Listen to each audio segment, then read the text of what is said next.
නෙරපා හරින ලද විජය කුමාරයා සහ ඔහුගේ අනුගාමිකයෝ දිනක ශ්‍රී ලංකාව බවට පත්වන අමුතු නොඉඳුල් දිවයිනට සීන්දුලිති. විජය සහ ඔහුගේ පිරිස තමන් දෙස බලා සිටින නොපෙනෙන ඇස් ගැන නොදැන ඝන වනාන්තරයේ ප්‍රවේශමෙන් ගවේෂණය කරති. වනාන්තරයේ ගැඹුරු සීමාවේ බලවත් යක්ෂණියක් වූ කුවේනිය කුතුහලයෙන් සහ පරිස්සමෙන් ආක්‍රමණිකයන් නිරීක්ෂණය කරයි.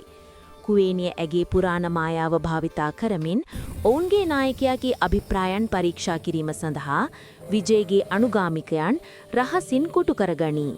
විජය අద్භූත මායාකාරියට මුහුණ දුන් විට ඈ තමා කවුදයි හෙළි කරන අතර ඔවුන් දෙදෙනාගේම ඉරණම වෙනස් කරන සම්බන්ධතාවක් දැනේ.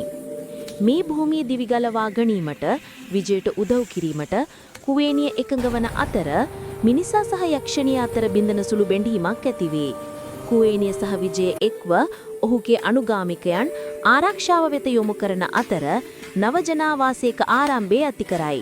කුවේනියගේ මඟ පෙන්වීමෙන් ශක්තිමත් වූ විජයගේ නායකත්වයේ යටතේ අනාගත රාජධානියක අත්තිවාරම් මතුවෙයි. ඔවුන්ගේ බැඳීම තිබියදීත් විජයට දුරස්ථ රාජධානියක රාජකීය විවාහයක් පිළිගැනීමට සිදුවන අතර එය කුවේනියගේ හදකම්පා කරවයි.